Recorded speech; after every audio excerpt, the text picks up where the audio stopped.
keep on trying.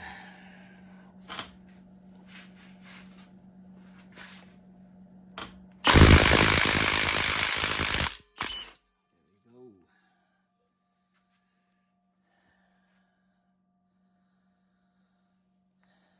Success. You guys need to grab one of these guys right here on Amazon.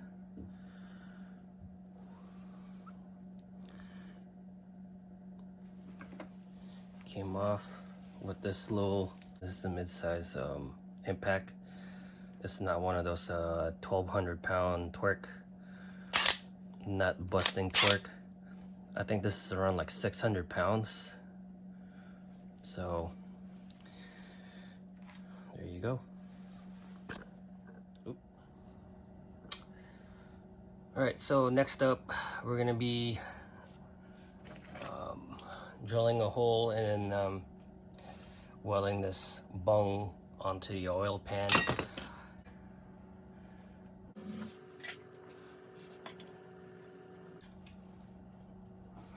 There we go. I'm gonna make sure there's no bolt. One thing for sure, you gotta make sure you take all the bolts out. Holy shit.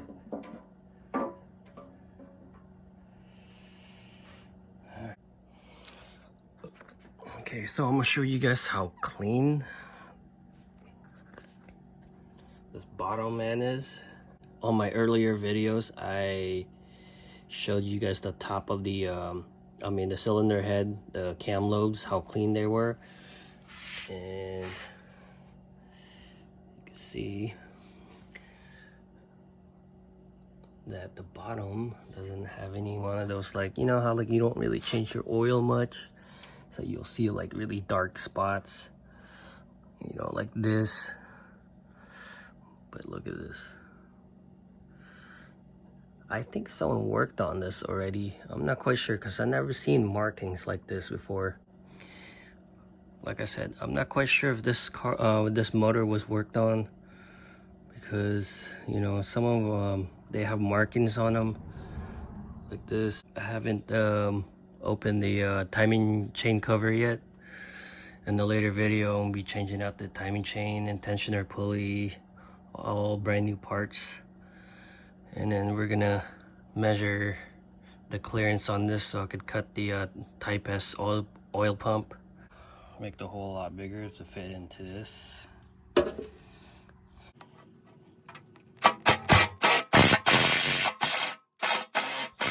Alright, so the hole is big enough already. Should sit in here just flush, but on the other end, just like so. Just need to clean off, take the paint off, and maybe tomorrow I could probably weld the bung in. But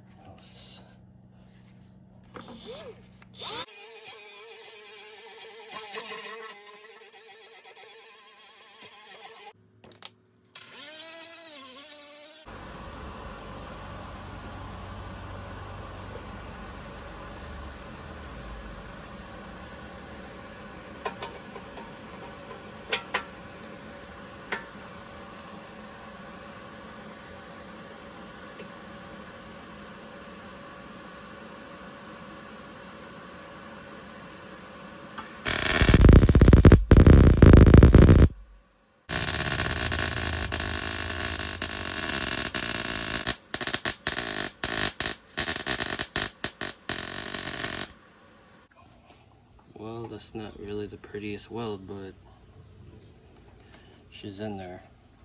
So I went ahead and installed my oil return line.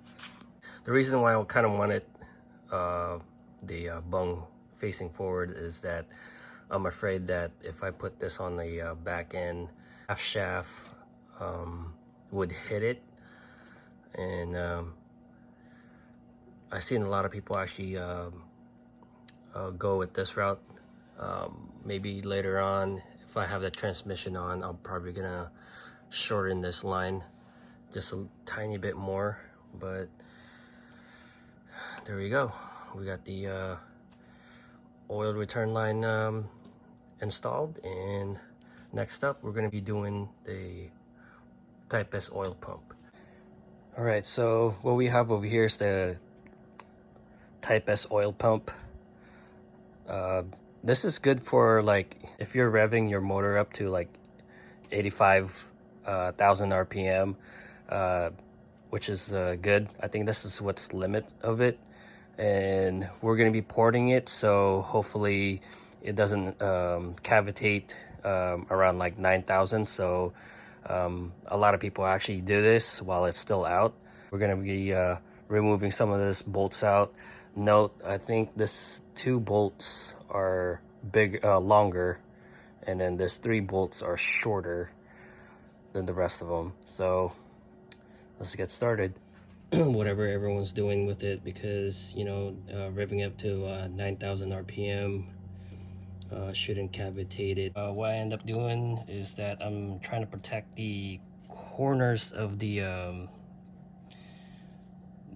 seal for it, so I don't gouge it. You know, this is what I'm doing. I got the bits over here. Got it from Amazon. You can get like a bunch of them too. I lost some already. Pretty cheap. Walmart Dremel, 20 bucks. I'm gonna try to clean this thing up. Usually there is a groove over here that when you kind of want to smooth out, right here. Let me get some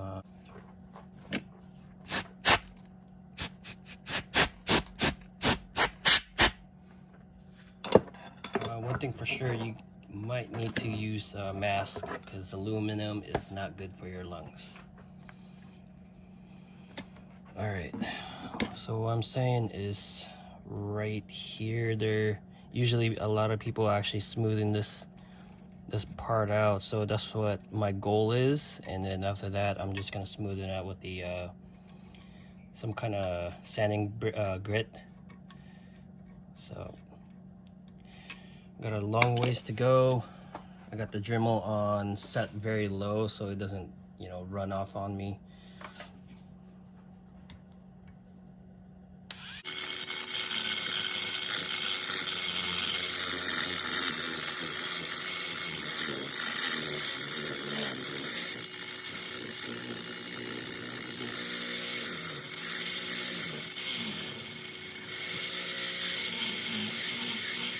Like I said, it's on like a slow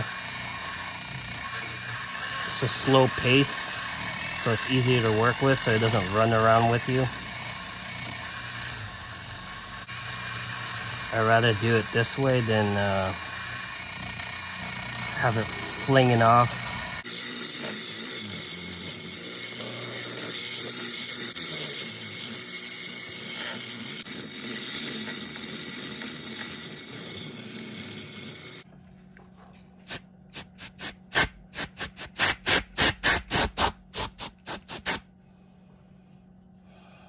So you can see it's starting to look like a porting job. I don't think I'm gonna do any more. Maybe probably smoothing that out a little bit more,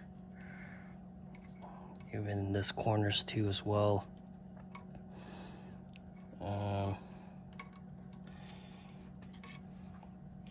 But you guys get the idea. After that, I'm gonna be using some kind of grit.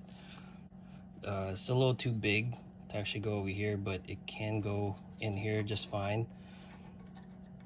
I don't have a bit that's smaller than that. I might.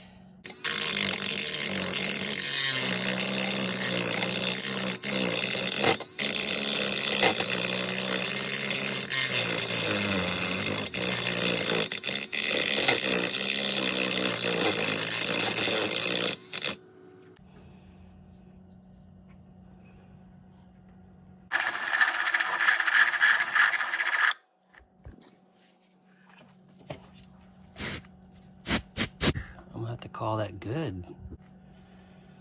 I'm gonna switch out the attachment real quick. So basically I'm gonna try to smooth it out. try to smooth in the ramps on this, so it's a nice flow to it.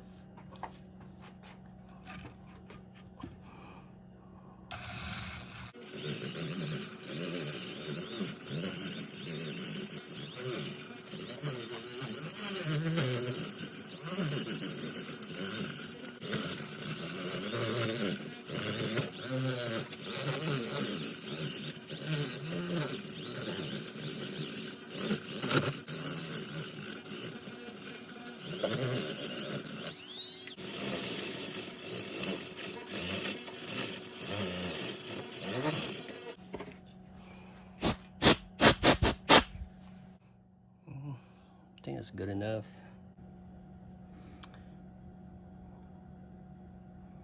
It's ported. It's not like one of those crazy port where, like, I don't know, sometimes they smoothen this thing out too as well. I just ported it just well enough to actually just open this hole a little bigger, and I end up smoothing up the ramp. I mean, I don't know if you guys can see that, but yeah, I went in and smoothing the inside of it too as well.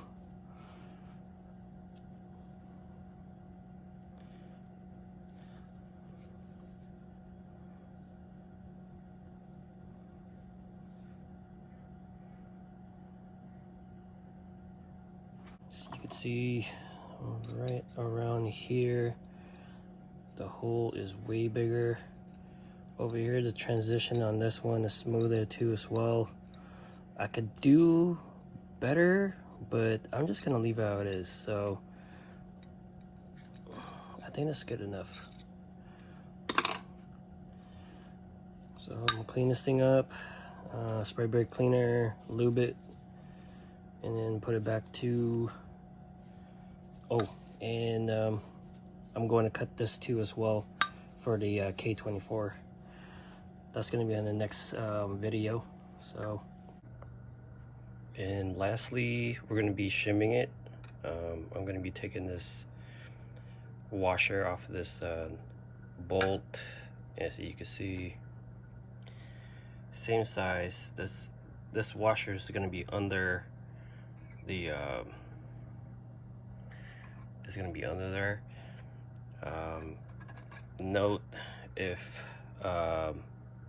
your Type S oil pump is brand new, they have Loctite on it, and you're gonna have a hard time taking this thing off, because I've used my impact about just the one settings, it didn't work. Second settings, I've been trying to pull the trigger for like 10 seconds and it just break loose, and that's how tight it is. So careful. Some people would say like, oh, it's pretty easy to take off. Yeah, if it's been in a heat cycle.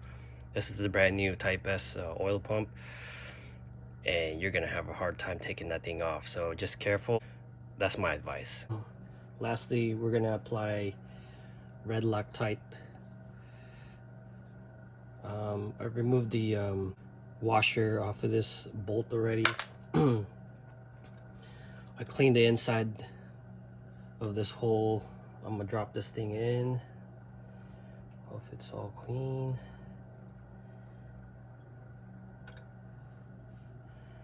Okay, it is in. Note this is oil, okay? This is a Motul oil. Just to pre-lube it in there so it's not dry. Apply this red Loctite. I'm gonna be really generous with this one. Just gonna try to smoothen this thing out.